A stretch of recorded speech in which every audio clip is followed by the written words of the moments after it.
자꾸 앞서가네요. 할렐루야, 주님을 찬양합니다. 우리 주님의 은혜와 평강이 넘치기를 빕니다. 우리 지금 권위의 날개 아래 연속 세 번째 계속 말씀을 보고 있습니다. 지난 여름에 우리 대구 지역 청년 연합 집회에서 존 비비어의 순종이라는 책을 소개하고 이 중요한 내용을 교회에서 함께 나눠야겠다 하는 생각이 들어서 오늘 세 번째 시간 완결편입니다. 창조과학을 이제 공부할 기회가 있죠. 창조과학 시간에 어떤 사람이 질문을 했습니다. 하나님께서 다 만드셨다고 하는데 모기는 왜 만드셨느냐? 이 여름에 모기가 와서 왱왱거리고 물어뜯고 하니까 얼마나 힘들어요. 그래서 모기는 왜 만들었느냐 이렇게 질문을 했습니다. 그렇죠. 하나님 모기는 왜 만들었을까요? 사실 피조물인 모기가 감히 하나님의 형상대로 만들어진 사람을 물어뜯고 그렇게 할 수는 없겠지요. 하나님께서는 우주 만물을 만드시고 사람을 하나님의 형상대로 지으셔서 사람이 우주 만물을 다스리도록 하셨습니다. 그런데 이 사람이 하나님께 반역을 일으킨 거죠. 하나님의 권위에 도전한 것입니다. 그러니까 피조물도 사람의 권위에 도전을 하게 된 겁니다. 그래서 온 우주 만물의 질서가 거꾸로 가게 된 거죠. 하나님은 하나님의 권위 아래 이 우주 만물이 이 질서로 통치되어지기를 바라십니다. 그런데 인간이 하나님께 반역하면서 이게 다 거꾸로 가게 된 거예요. 그래서 이 권위와 질서의 문제는 어떤 그리스도인의 아름다운 덕목 중에 하나가 아닙니다. 이것은 우주적인 문제이고 근본적인 문제라는 것입니다. 그래서 이것은 굉장히 중요한 문제입니다. 제가 연속 이 주제를 말씀드리는 것은 어떤 계급 권력 구조 안에 묶어두기 위한 것이 아닙니다. 우리가 이 원리를 잘 알게 될 때에 하나님의 보호와 복을 받을 수 있기 때문입니다. 그래서 우리 가정이 또 우리 교회가 정말 하나님의 보호를 받고 하나님의 복을 누리기 위해서는 이 하나님의 권위의 원리를 잘 이해하고 알아야 됩니다. 오늘날 세상은 권위를 우습게 여기고 있죠. 다 거꾸로 반역하는 시대입니다. 거역하는 시대입니다. 사탄의 악한 영을 따라서 거스리는 시대입니다. 그렇게 되면 하나님의 은혜와 복을 누릴 수가 없게 되지요. 우리가 오늘 다시 한번 이 원리를 잘 배워서 우리의 가정과 교회가 하나님의 복을 누리게 되기를 바라고, 특별히 오늘은 하나님께 쓰임받는 원리, 하나님께 쓰임받는 인생이 되려면 더더욱 이 권위의 원리를 잘 알아야 됩니다. 오늘 우리가 본문 말씀 다윗의 이야기를 읽었습니다. 사울이 다윗을 죽이려고 집요하게 쫓아오지요. 그래서 다윗이 쫓겨다니다가 3절에 보면 길가 양의 우리에 이른즉 굴이 있는지라 사울이 뒤를 보러 들어가니라. 다윗과 그의 사람들이 그 굴 깊은 곳에 있더니, 굴이 있다고 돼 있는데 제가 참 얼마 전에 지난번에 그 이스라엘을 다녀오고 나서 이 성경이 정말 풀어지는 거예요. 우리는 굴이라고 그러면 조그마한 동굴을 생각하는데 이스라엘에 가보니까 굴이 엄청 커요. 그 안에 수백 명씩 들어가 있을 수 있어요. 지금 여기 다윗을 따르는 사람들이 400명이거든요. 400명이 들어갈 수 있는 큰 굴들이 막 이렇게 안에 굴이 서로 막 연결이 돼 있어요. 여기에 이제 사울이 뒤를 보러 갔다. 요즘 우리 청소년들은 이게 무슨 표현인지 모르죠. 제가 어렸을 때는 어른들이 뒤를 보러 간다 이런 표현을 썼어요. 화장실에 가실 때. 그러니까 이 사울이 이 굴 속에 혼자 뒤를 보러 왔으니 완전 무방비 상태입니다. 그래서 이 4절에 보면 다윗의 사람들이 이르되 보소서 여호와께서 당신에게 이르시기를 내가 원수를 네 손에 넘기리니 네 생각에 좋은 대로 그에게 행하라. 죽이라는 거예요. 정말 이 다윗이 사울을 죽일 수 있는 절호의 기회가 온 것입니다. 다윗이 사울을 죽일 만한 이유가 많이 있습니다. 많이 있는데 그 중에 4가지만 딱 꼽아보라면, 첫 번째로 사울은 이미 하나님께 버림받은 왕입니다. 그렇죠. 하나님께서 사울을 버린다고 말씀하셨어요. 죽여도 됩니다. 또 2번째 이유를 꼽는다면 그 앞장에 보면은 이 사울은 참 잔인한 왕입니다. 그래서 85명의 제사장을 다 그 자리에서 죽여버려요. 뿐만 아니라 그들이 살고 있던 성의 남녀와 아이들과 젖먹는 자들까지, 젖먹이까지 그냥 다 죽여버렸어요. 정말 잔인한 왕입니다. 그러니 죽일 만한 이유가 있죠. 그리고 또 다윗으로서는 지금 사울이 자기를 죽이려고 하니까 정당방위잖아요. 정당방위, 죽여도 되는 거예요. 또 4번째 이유를 들자면은 다윗이 이제 왕이 될 거라고 기름 부음을 받았습니다. 그러니 이제 사울은 버림을 받았고 다윗이 기름 부음을 받아서 왕이 되었기 때문에 사울을 죽여도 무방한 거예요. 뭐 죽일 이유가 많이 있지만 특별히 4가지, 그죠? 이미 버림받은 왕이고 정당방위이고 정말 잔인한 왕이었고 다윗 자신이 기름 부음을 받았기 때문에, 거기다가 지금 사울 죽이라고 모든 환경이 이렇게 되어 있잖아요. 그리고 여기 24장뿐만 아니라 26장에서도 사울을 죽일 수 있는 절호의 기회가 왔어요. 다 잠들었어요. 죽여도 돼요. 그런데 왜 다윗은 사울을 죽이지 않았을까요? 우리가 24장 4절에 보면 다윗이 일어나서 사울의 긋옷자락을 가만히 베니라. 죽이지 않고 이 긋옷자락만 가만히 베었습니다. 그리고 5절 보세요. 그리한 후에 사울의 옷자락 뱀으로 말미암아 다윗의 마음이 어떻겠어요? 다윗의 마음이 찔렸다. 이건 다윗의 진심이었다는 것입니다. 다윗이 사울을 죽이지 않은 것은 무슨 정치적인 그런 이득을 계산한 게 아니에요. 그 중심에서부터 이 다윗은 사울 왕을 존중했다는 이야기입니다. 그렇기 때문에 사울을 죽이지 않았어요. 왜 사울을 이렇게까지 존중했느냐?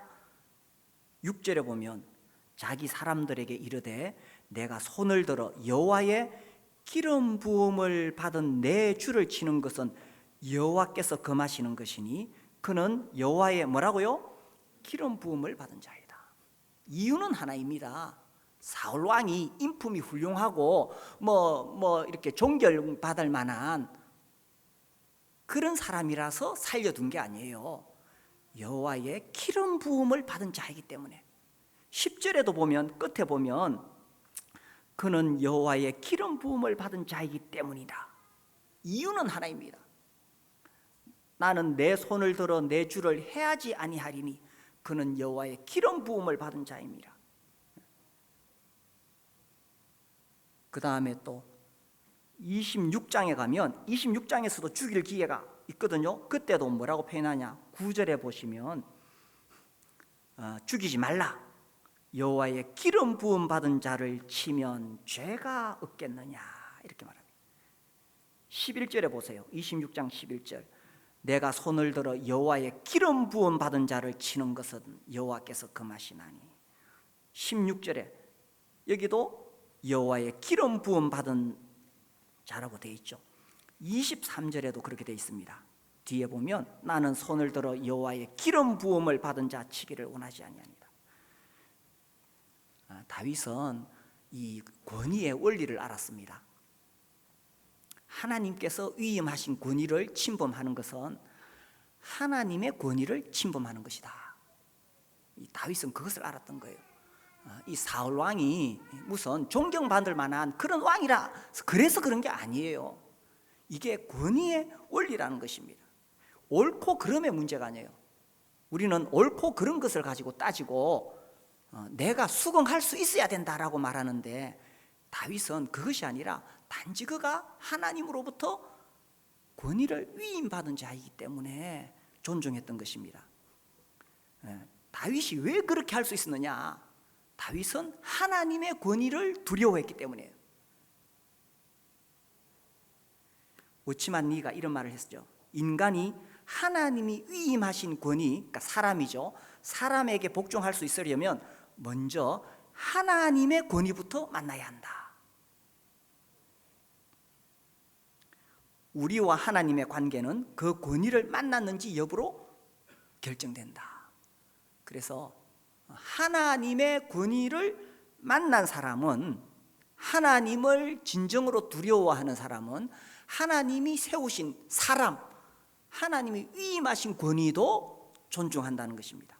그런 권위를 만났다면 우리는 하나님께 붙들려 있기 때문에 앞으로 어디서든 다른 권위를 만나도 그분이 우리를 쓰실 수 있다.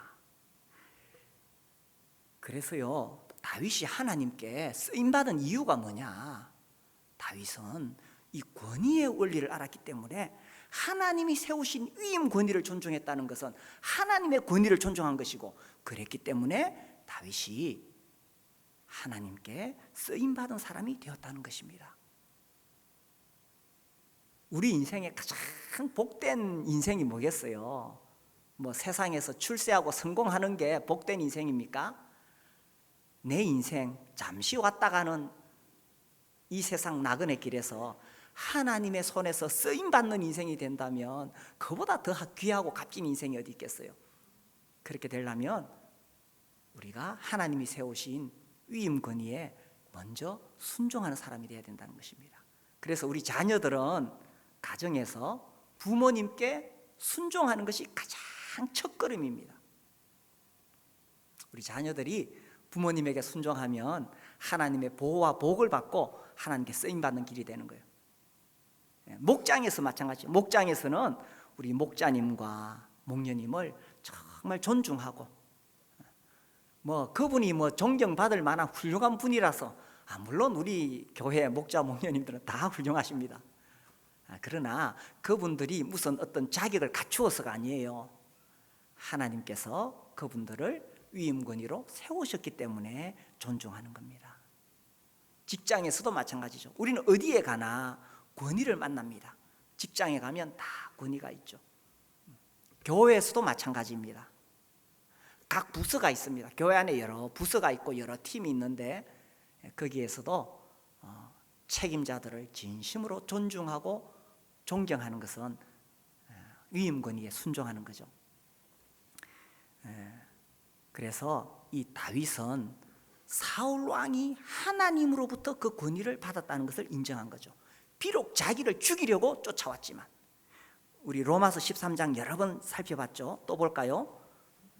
로마서 13장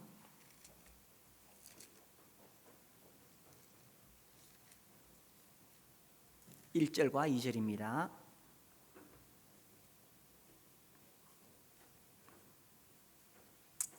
같이 읽겠습니다. 시작. 각 사람은 위에 있는 권세들에게 복종하라. 권세는 하나님으로부터 나지 않음이 없나니 모든 권세는 다 하나님께서 정하신 바라. 그러므로 권세를 거스리는 자는 하나님의 명을 거스림이니 거스리는 자들은 심판을 자취하리라. 이 말씀은 이제 정부의 권세에 대해서 설명하는 것이죠. 그러면서 모든 권세는, 위에 있는 권세들, 모든 권세는 다 하나님께서 정하신 바다.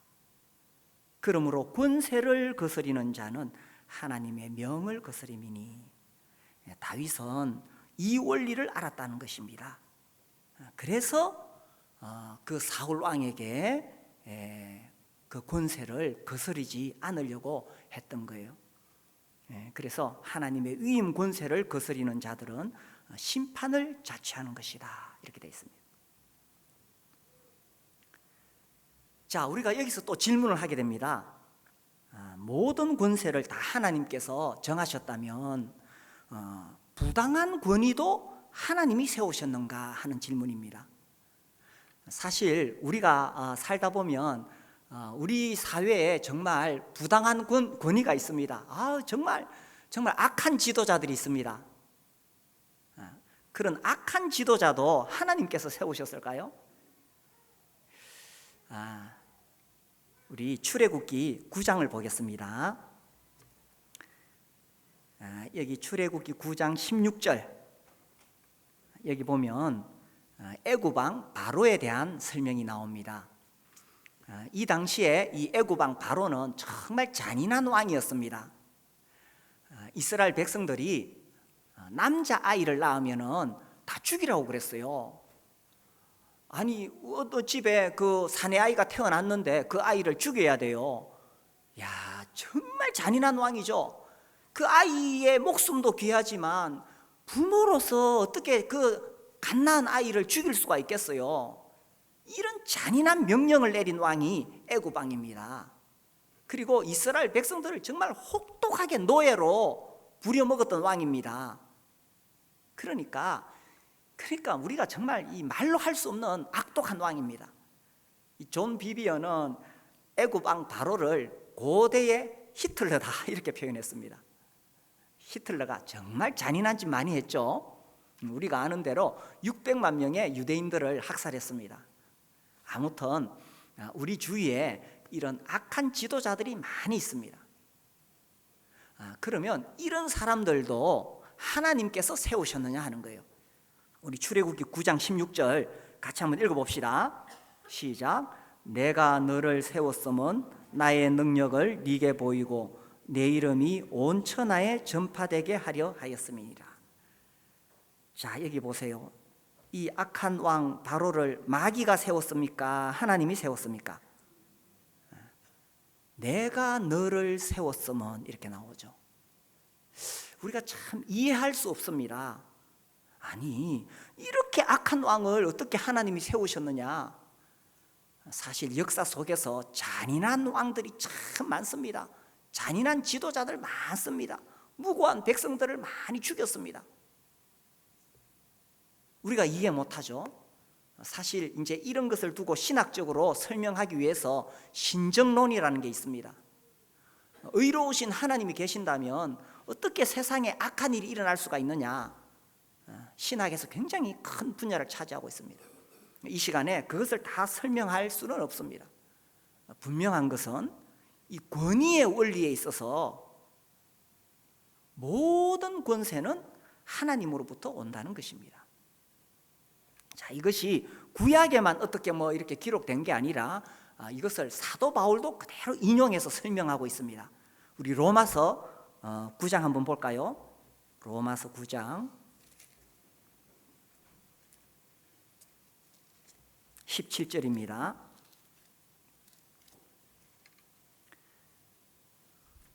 우리가 지금 성경에서 매우 중요한 원리를 배우고 있기 때문에 성경을 직접 찾아보는 것이 가장 정확하겠지요. 로마서 9장 17절 같이 읽겠습니다. 시작. 성경이 바로에게 이르시되 내가 이 일을 위하여 너를 세웠으니 곧 너로 말미암아 내 능력을 보이고 내 이름이 온 땅에 전파되게 하려 함이라 하셨으니. 아까 그 출애굽기 말씀을 그대로 인용했지요. 내가 이 일을 위하여 너를 세웠다. 여기서는 조금 설명이 나옵니다. 왜 이렇게 악한 왕을 세우셨느냐? 하나님께서 하나님 능력을 보이시고 하나님의 이름이 전파되게 하려고. 그러니까 하나님은 좀 더 크고 원대한 계획을 가지고 계셨다는 것입니다. 그래서 하나님의 그 크신 계획을 이루어 가시는 과정 속에서 이런 악한 왕을 세우셨다는 거죠. 그렇다 할지라도 막상 그 애굽 왕 바로의 통치하에 있었던 사람들은 얼마나 고통스러웠겠어요. 날마다 노예로 시달려야 되고 사내 아이를 낳으면 죽여야 되는.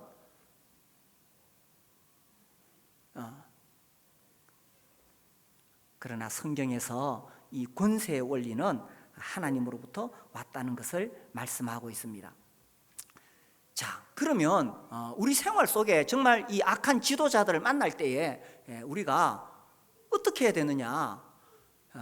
정말 저 악한 지도자인데 내가 가만히 있으면 되겠느냐? 내가 심판해야지, 내가 바로잡아야지, 이런 생각들이 있습니다. 자, 다윗은 어떻게 했느냐? 우리 아까 그 본문 말씀 사무엘상 24장에 돌아가면요, 다윗은 어떻게 했느냐?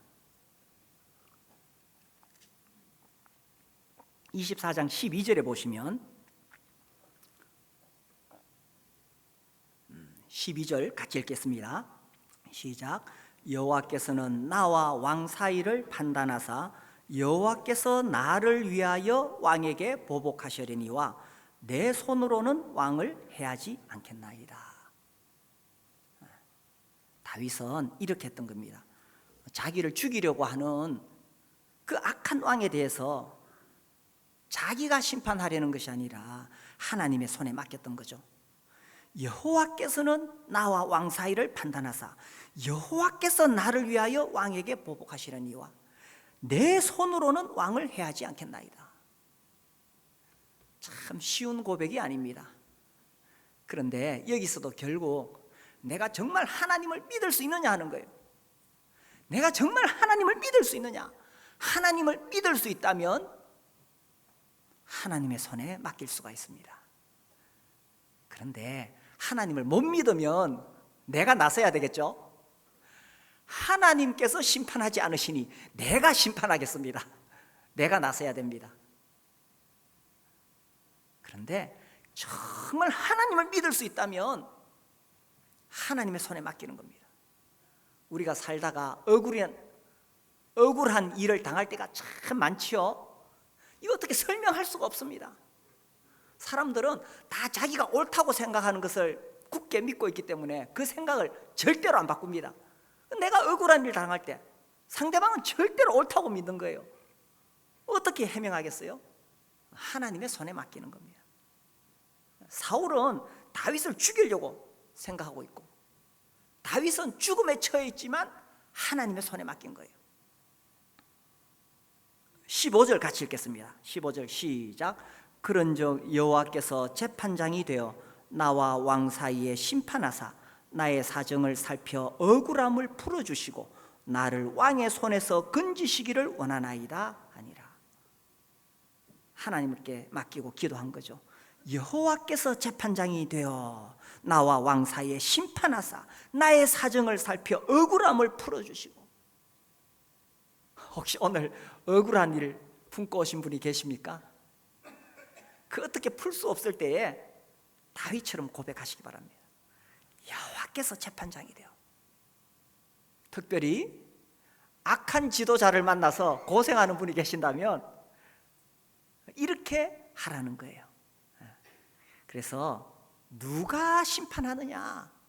내가 나서서 하나님이 심판하지 않으시니 내가 심판하겠습니다가 아니라 하나님의 손에 맡기는 거죠. 물론 그 악한 지도자가 명백하게 죄를 지었을 때는 떠나야 됩니다. 우리 고린도전서 5장에 잘 나오죠, 그죠? 여기 보면은 이런 죄를 지었을 때는 떠나라 하면서 고린도전서 5장에 음행하는 자들, 탐하는 자들, 속여 빼앗는 자들, 우상 숭배하는 자들, 이런 사람들에게서는 떠나라고 되어 있습니다. 그래서 그 지도자가 명백하게 죄를 지었을 때는 떠나야 되죠. 그러나 부당한 권위도 하나님께서 세우셨음을 믿고 하나님의 손에 맡기는 겁니다. 하나님께서 다윗을 쓰신 이유가 분명하죠. 다윗은 하나님께서 세우신 이 위임 권위에 순종했던 것입니다. 자, 하나님께서 그것을 보시고 무엇을 보셨냐 하면 하나님이 세우신 위임 권위에 순종하는 사람은 하나님의 권위에도 철저하게 순종하는 사람이라는 것입니다. 사람들은 이렇게 말합니다. 나는 하나님께는 순종하겠지만 사람에게는 내가 수긍할 수 있어야 순종할 수 있다. 하나님께는 내가 순종하겠다는 거예요. 그러나 사람에게는 내가 들어보고 내가 수긍할 수 있어야 순종하겠다 그러죠. 그런데 권위의 원리는 뭐냐? 하나님이 세우신 위임 권위를 존중하는 것은 하나님의 권위를 존중하는 것입니다. 제가 오래전에 읽은 책에 이런 게 기억이 나요. 그 선교사가 되고 싶은 사람들이 이제 선교사 지망생을 모집하는 그 광고를 보고 모였어요. 이제 어떤 선교 단체가 있는데 선교사가 되고 싶은 사람은 모여라 이렇게 후보생을 모집했는데 5명이 왔어요. 5명이 왔는데 그 사무실에서 이제 그 담당자가 나오더니만 그 5명을 쭉 이렇게 보고는 여러분들 이 사무실에 들어와서 나랑 면접하기 전에 한 가지 미션이 있습니다. 이 물을 심고 들어오십시오. 그 사무실 앞에 밭이 있었거든요. 이 밭에다가 물을 심고 들어오십시오. 물을 어떻게 심느냐? 무는 이렇게 무 뿌리가 있고 그 위에 잎사귀가 있잖아요. 어떻게 심어야 돼요? 땅을 파고 무를 이렇게 뿌리부터 심어야 되잖아요. 그런데 그 담당자가 이거 이렇게 거꾸로 심고 들어오라고 그렇게 말하고 들어갔어요. 자, 5명이 가만히 앉아서 생각을 했습니다. 아니 무를 심으려면 뿌리부터 심어야지 이파리부터 심는 놈이 어디 있어요, 그죠? 이상한 짓을 시키네. 이러면서 4명은 다 뿌리부터 심었어요. 1명은 아유 뭐 거꾸로 심으라 그러니 뭐 이유가 있겠지 하고 땅을 파고는 깊게 파고는 거꾸로 심고 들어왔어요. 누가 선택되었을까요? 그 선교사를 뽑는데 뭐 히브리어 헬라어를 얼마나 아느냐, 성경 지식이 얼마나 있느냐 뭐 이거 보지 않았어요. 딱 한 가지 봤어요. 순종하는 사람이냐. 순종하는 사람은 하나님께도 철저히 순종하기 때문에 무슨 일이든지 해낼 수 있다는 거예요. 이 권위와 질서의 문제는 하나님과 우리의 관계에서 가장 근본적인 문제입니다. 이 순종의 문제는 그리스도인의 아름다운 덕목들, 사랑과 희랑과 화평과 뭐 오래 참음과 자비 양성, 이런 그리스도인의 많은 아름다운 덕목 중에 하나가 아닙니다. 이것은 가장 근본적인 문제라는 거예요.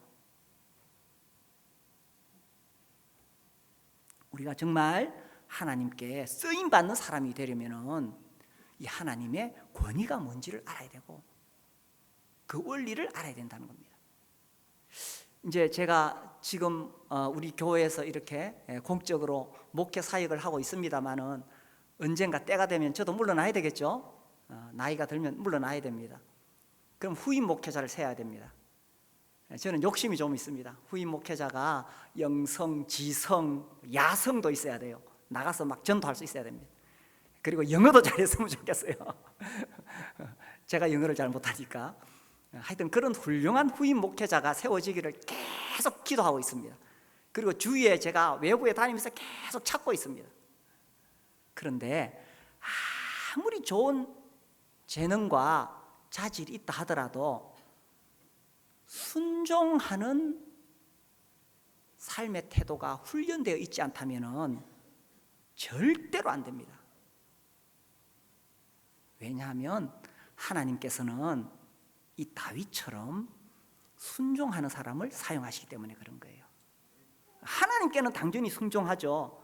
그러나 하나님이 세우신 위임 권위에 순종할 수 있느냐는 것입니다. 그런 사람은 이 자아가 깨진 사람이기 때문에 하나님께서는 그런 사람을 사용하시는 거예요. 우리 목자로 섬기시는 분들, 또 우리 유초등부 또 청소년부 교사로 섬기시는 분들, 하나님께 쓰임받는 교사가 되고 하나님께 쓰임받는 목자가 되고 하나님께 쓰임받는 일꾼이 되려면 이게 가장 기본이라는 거예요. 맥스웰이 그 리더십에 관한 많은 책을 썼지요. 이분이 이런 말을 했습니다. 리더십 바이블이라는 책에서 왜 우리는 그들에게 순종하는가? 리더가 이 지구상에서 가장 현명하며 믿을 수 있는 존재이기 때문일까? 물론 아니다. 그렇죠. 그들이 훌륭하기 때문에 순종하는 게 아니라는 거예요. 하나님은 그들을 통해 우리에게 권위에 대한 시험을 하고 계신다는 거예요. 우리가 온전한 리더가 되기 이전에, 내가 훌륭한 리더가 되기 이전에 우리는 의견의 차이에도 불구하고 다른 리더들을 따르는 것을 배워야 한다. 사실 성품에 대한 호된 시험은 우리가 합법적인 권위에 동의하지 않을 때 비롯된다. 하나님 우리의 성품을 어떻게 시험하시느냐? 합법적인 권위 아래 내가 어떻게 반응하는가를 보신다는 거예요. 우리 자신의 방법만을 고집하는 대신 다른 사람들에게 순종할 때 우리의 중심이 올바로 서게 된다. 이럴 때 하나님은 우리를 다른 사람들을 이끄는 자로 신뢰하신다. 그래서 하나님께 쓰임받는 종이 되려면 내가 먼저 권위 아래 순종하는 사람이 되어야 하나님이 우리를 사용하실 수 있다는 것입니다. 제가 지금 3시간에 걸쳐서 이 권위의 원리를 설명하고 있습니다. 정말 이 원리가 우리 교회 안에서 적용되어지기를 바라는 거예요. 세상은 거꾸로 가고 있습니다. 세상은 이 권위를 반역하고 거역하는, 왜냐하면 이 세상은 공중의 권세 잡은 자 사단의 지배 아래 있기 때문에 거스리도록 계속하는 그런 분위기를 만들고 있습니다. 그러나 하나님은 이 교회 안에서 하나님의 이 권위의 질서가 세워지기를 바라는 거예요. 왜? 하나님이 권력의 굶주린 독재자라서 그런 것이 아니라 그래야 하나님의 보호와 복을 받을 수 있기 때문인 거예요. 그래서 우리가 이 원리를 잘 배울 때에 우리의 가정과 우리의 목장과 우리의 교회가 하나님의 은혜를 누릴 수가 있는 거예요. 자, 그럼 이제 이렇게 질문하게 됩니다. 어떻게 순종할 것인가? 어떻게 순종할? 자, 이게 이제 매우 중요한 원리입니다. 우리 베드로전서 2장을 봅시다. 베드로전서 2장 17절.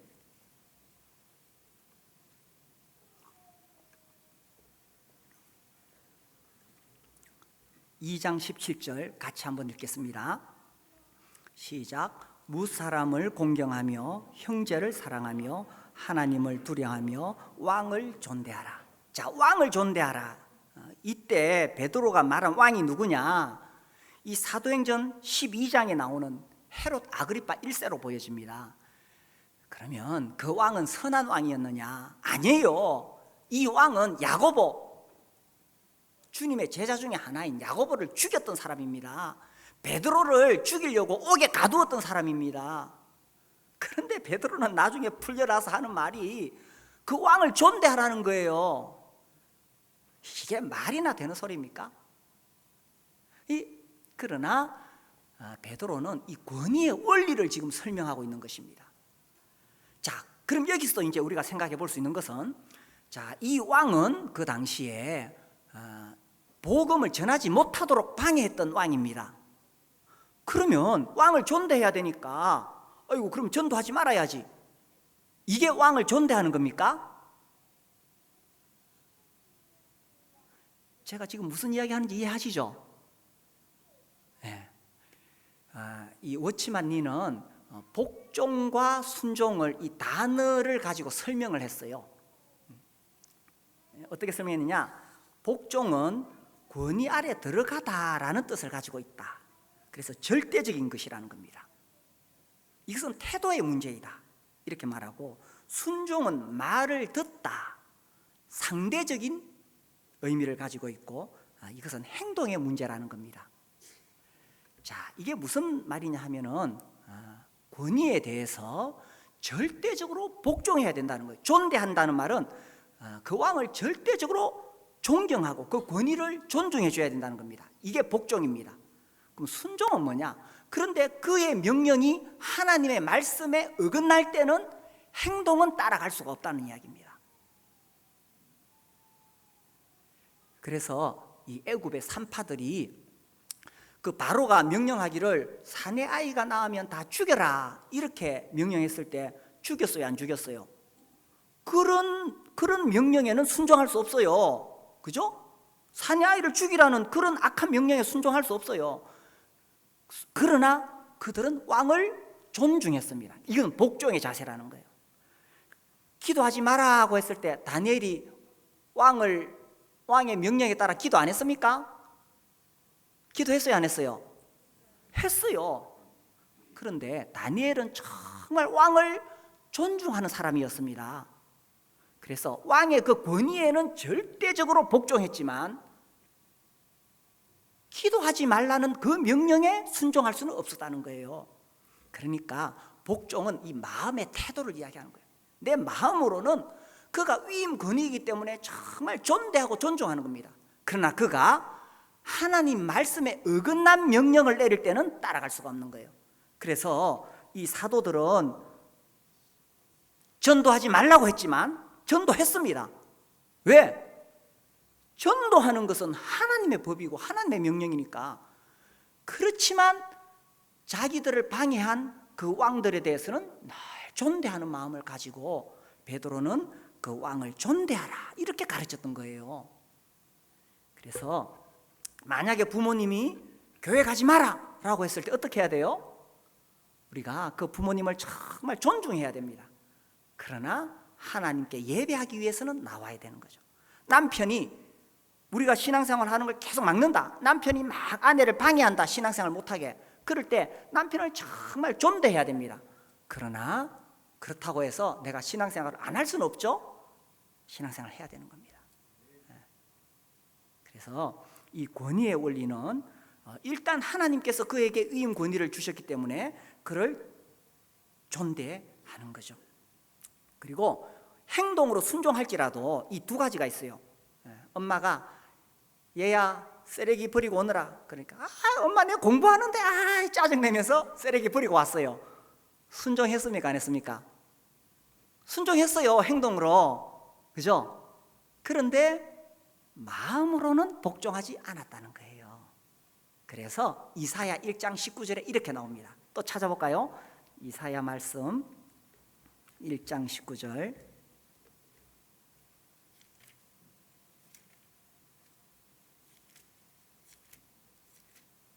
(1장 19절) 969페이지.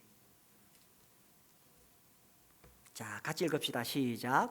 너희가 즐겨 순종하면 땅의 아름다운 소산을 먹을 것이요. 자, 어떻게 순종하라고요? 즐겨 순종하면 아름다운 소산을 먹게 된다라는 것입니다. 그래서 어떤 막 고집스러운 어떤 자매가 나는 교회에서 시키는 대로 다 했어요. 막 큰 소리 쳤어요. 다 했어요. 하기는 행동으로는 했어요. 그러나 그는 정말 권위에 그 권위를 존중하지는 않았다는 이야기입니다. 오늘 우리가 다윗의 이야기를 읽었죠. 저는 이 다윗이 사울을 죽이지 않았을 뿐만 아니라 그 그돛자락을 벨 때에 마음이 찔렸다는 그 표현이 정말 제 마음이 찔립니다. 다윗은 진심으로 자기를 죽이려고 하는 그 악한 사울 왕을 존대했던 것입니다. 끝으로 그냥 한 게 아니에요. 억지로 한 게 아니에요. 그 마음이 찔렸다는 그의 진심이었어요. 그 마음을 보시고 하나님께서 다윗은 내 마음에 합한 자라고 이야기하신 거예요. 그래서 하나님께서 다윗을 쓰신 거예요. 우리가 하나님께 쓰임받는 인생이 되려면 억지로 순종하는 게 아니라는 거죠. 이 마음에서부터 하나님의 권위를 존중하기 때문에 사람에게 내가 순종하는 게 아니에요. 하나님이 세우신 위임 권위에 순종하는 겁니다. 어떻게 3시간에 걸쳐서 말씀드렸는데 잘 전달이 되었는지 모르겠습니다.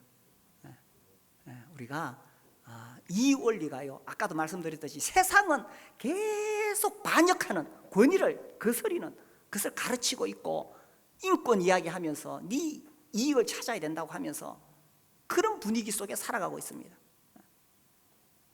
그러나 하나님은 정말 우리 교회와 가정이 보호받기를 원하시는 거예요.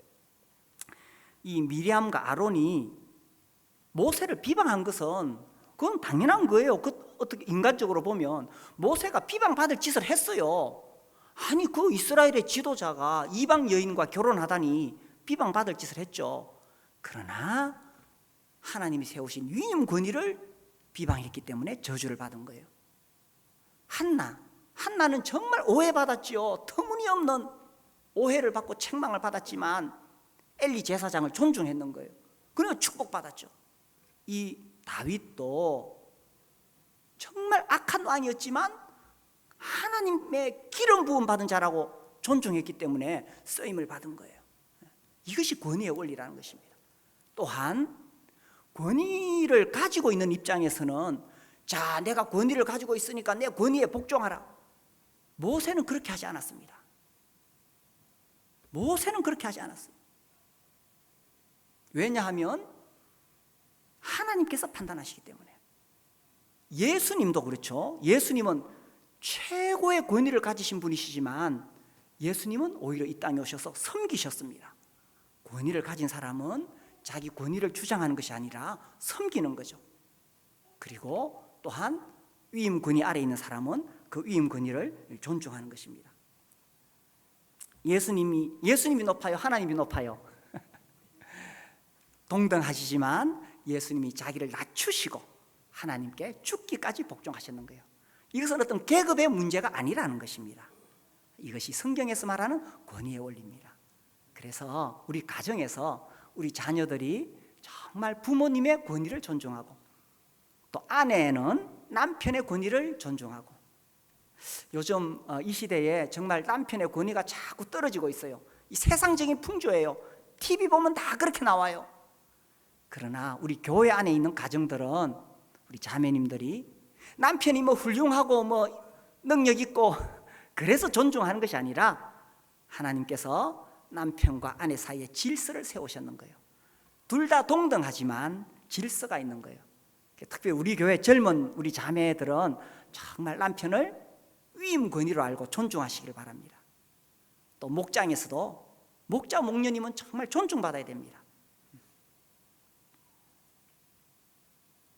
교회에서도 마찬가지겠죠. 교회에서도 인도자들을 존중하고 그렇게 할 때에 우리의 가정과 교회가 하나님의 은혜와 복을 누릴 수 있습니다. 이런 건강한 가정과 건강한 교회를 우리가 함께 세워나갈 수 있게 되기를 바랍니다. 우리 아까